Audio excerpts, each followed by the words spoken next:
Now 96.3, all the hits. Now 96.3, my name's Casey, and we've got a local artist in the studio. It's Alexandra K. Hey. I forgot to ask you, would you like me to refer to you as Lexi or Alexandra? Either or. Either or. Lexi's cool. They call me Lexi in the show. I always went by Alexandra K, but then in the show they started calling me Lexi, and I was like, okay, cool. So how does it feel to represent Waterloo and, I guess, the St. Louis area? It feels really great. Yeah. Honestly, I think that my boyfriend Indiana and I, we really kept that in mind while shooting the show. So if you watch the show, or hopefully when you watch the show, you'll notice like we have like Cyberx hoodies on. Yes, and we did. Have like I had like Waterloo High School t-shirt on, and then they came to where we were living in Millstadt, and they shot in Millstadt, some of our favorite places. So we really just tried to take this opportunity to show the world like how cool our little like corner of Illinois is. Yeah, so. I finished watching it today with my boyfriend, and he was like, "Is she wearing a Waterloo softball t-shirt or something?" And I was like, "Yeah, I think she is." Yeah, I tried to be really conscious of that because I just don't think that our area gets a whole lot of exposure, and I think that it should. Yeah, you know. When you moved to LA, it was just you all alone, right? Yeah. That must have been so hard. It was really scary. Yeah, after living in one place for 20-something years, to go somewhere else all alone and start a job where you still haven't met anybody yet. You don't exactly know what's going to come of it. Right. And especially a lot of the show, your story-wise, centers around your relationship with Indy and how it struggled when you were out there. It was so weird leaving him. We've been together we're going on, it's like 6.5 years now. And we've lived together for so long that I mean, we don't know anything but to be together 24/7. Yeah. We're just best friends outside of our relationship. We're just, we're best friends. So we are together every single moment of every day. Yeah. And to leave him was the scariest thing I've ever done in my life. And if you watch the show, you can see that it really took a toll on our relationship. And it really... we questioned at one point, is this even worth it? I mean, all we were doing was arguing. I mean, it was really taking a toll on us. And we just thank God every day that we were able to make it through. Yeah. Yeah. And now he's living out there with you. He is, yeah. So, and our dog, whom I missed. Oh my gosh, crazy while I was gone as well. Yeah, so living in Burbank has been amazing. I think that we chose Burbank, California, because it's got a small town feel. Oh, good. So when we were looking around, it's a little on the pricey side, but we chose to pay a little bit more just to be able to feel like we live in a smaller town in California. Yeah, I think it's worth it. I think it's worth it to live somewhere where you feel comfortable and a little bit more like home. Yeah, I think that I was really able to conquer a lot of my fears and talk about anxiety on the show as well. Yes, I did notice. Yeah, and that's something that I think people look at me and they don't see social anxiety. They don't see performance anxiety. Right. They don't see any of these things that I deal with that cripple me sometimes. And I think that I was able to face all those fears in front of everybody on the camera, and that was a really pivotal moment for me. On the last episode of Westside, the very first scene is you outside of, what is it called? The Odyssey. The Odyssey. Yeah. And you're like, I think I'm going to throw up, almost like having an anxiety attack. And I was watching it and I was like, I know she can't do this every time that she performs. Right. And obviously that was a big event, but I could tell there was something going on inside of you that we hadn't seen yet. There was a lot going on because Indy and I were having problems at the same time. And when you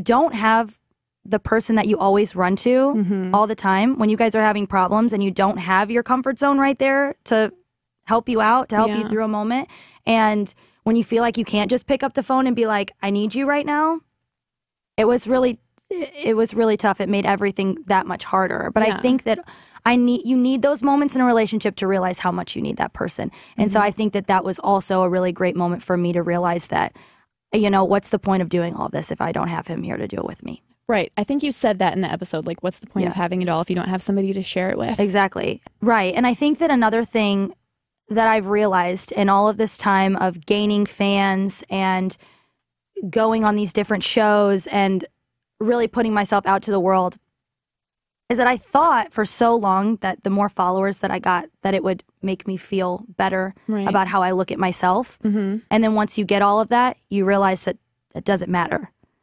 So you really have to make sure that you love yourself and you appreciate yourself and that you take care of yourself. Because it doesn't matter.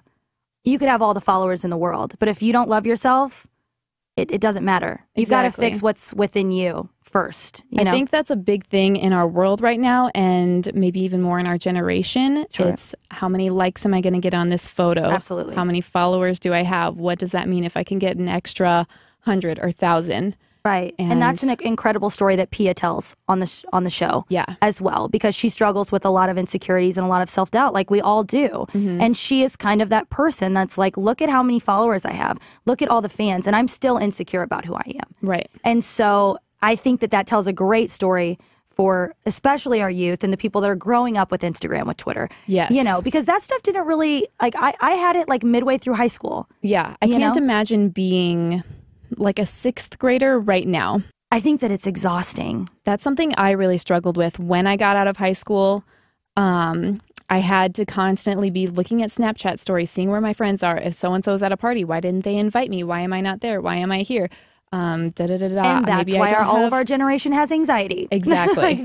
Exactly. That is why. If you think about it, anxiety was not talked about the way that it is years and years and years ago. Exactly. Because now all of these things are making us feel like we're less than, making us feel like we're missing out. And all you're seeing is somebody's highlight reel on their Instagram. That is not their real life. Yeah. That is not what they're going through. Exactly. And I think that Pia tells a great story in the show when it comes to that. Even like looking through your Instagram feed, I looked at it today before we got in here. You wouldn't know that you and your boyfriend had those issues. No.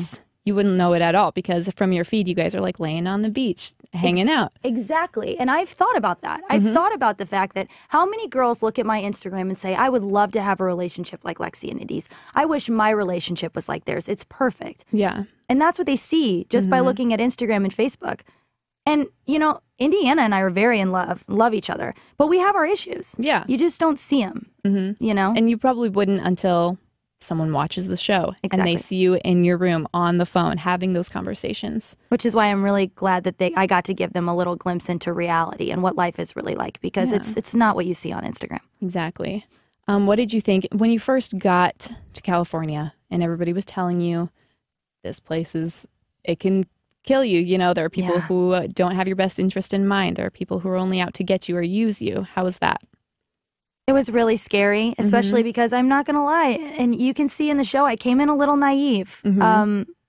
I've been in the music business for a long time. And when it comes to business, I'm not so naive. But I think that I have a big heart and I like to open myself up to everybody and give everyone the benefit of the doubt.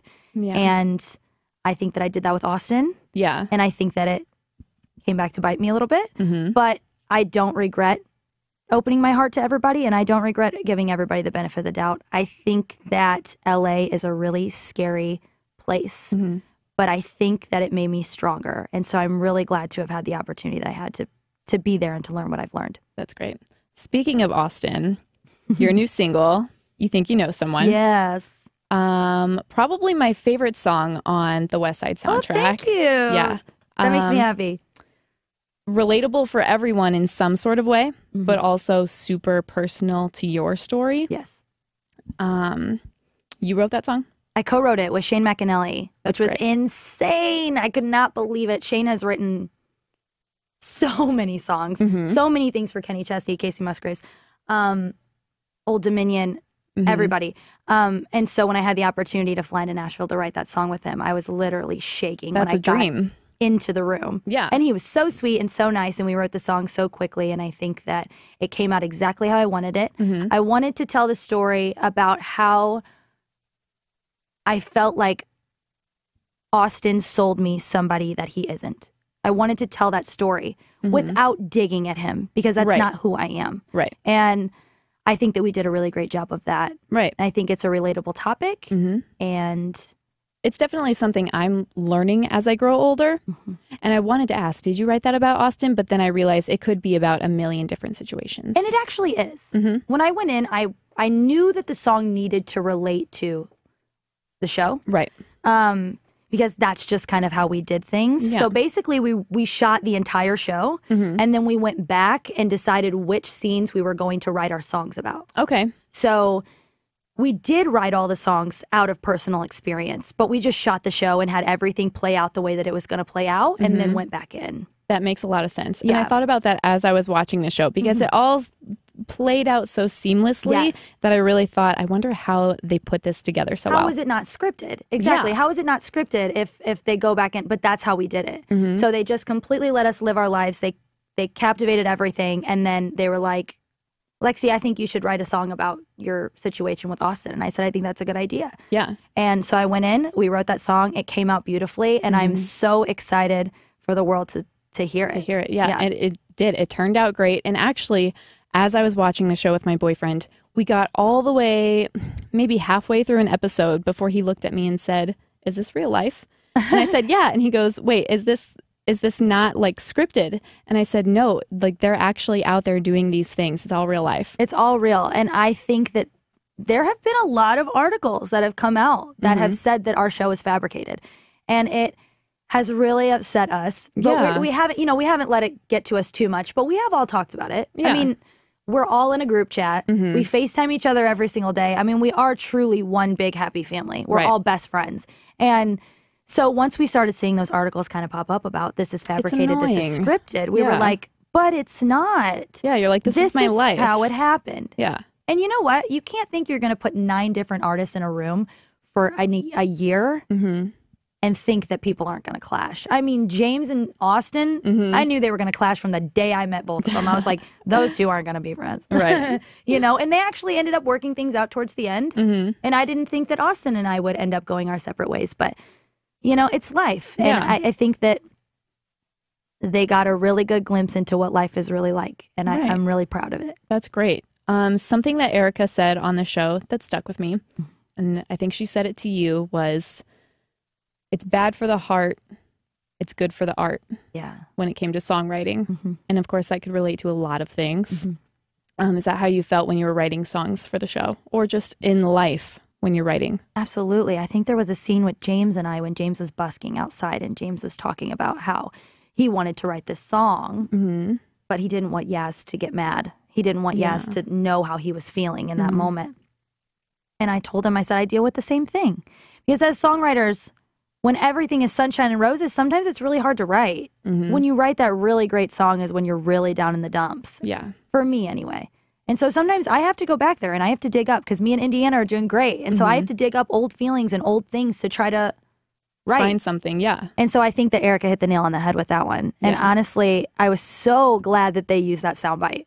Yeah. Of any of the sound bites in the entire show, I was so glad that they used that quote of hers, because I think that it speaks for everything that this show is. Exactly. As soon as she said it, I pulled out my phone and I wrote it down. I'm like, I have to remember this. Yeah. It was good. So what would you say to somebody who's aspiring to go reach their crazy dreams, even if it takes years of feeling like it's not going where they want it to?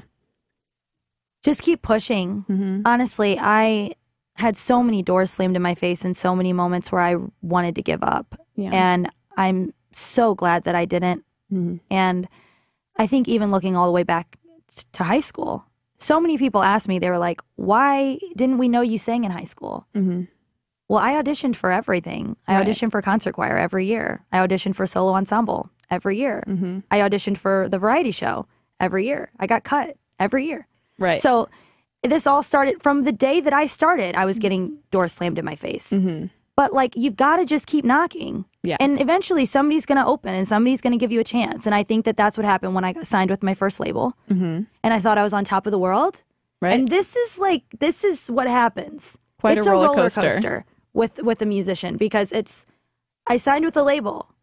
I got dropped from the label. You know what I mean? Yeah. Everything. I went on The Voice. I didn't get a chair to turn. I went on American Idol. Made it through 3 rounds and got cut. Like, everything that I have done, the rug's gotten pulled right out from underneath me. But I think that it just makes success taste that much sweeter when you know you've worked really hard for it. Yeah, of course.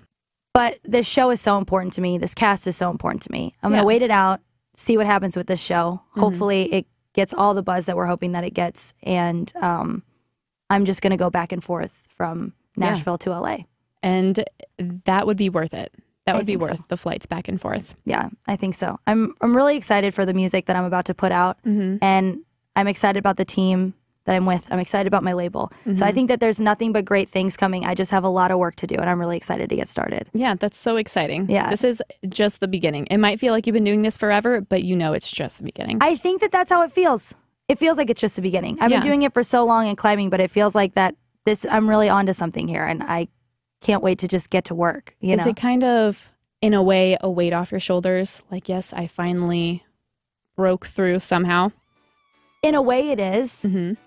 In another sense, it feels like I have more weight on me than I ever have. Really? Because I've never been this far. Yeah. You know? Mm-hmm. I mean, as soon as I inked with Warner Brothers, I could feel this pressure of, okay, it's go time. Mm-hmm. You know? Yeah. Now you have real eyes on you. Now you have a real shot. And the only way to deal with that is to just pray about it and to just keep telling myself that I deserve to be here. And if I didn't deserve to be here, I wouldn't be here. That's true. So that's great. Yeah. Alexandra K. Westside is streaming to Netflix right now. You can also find her on social media. What's your at?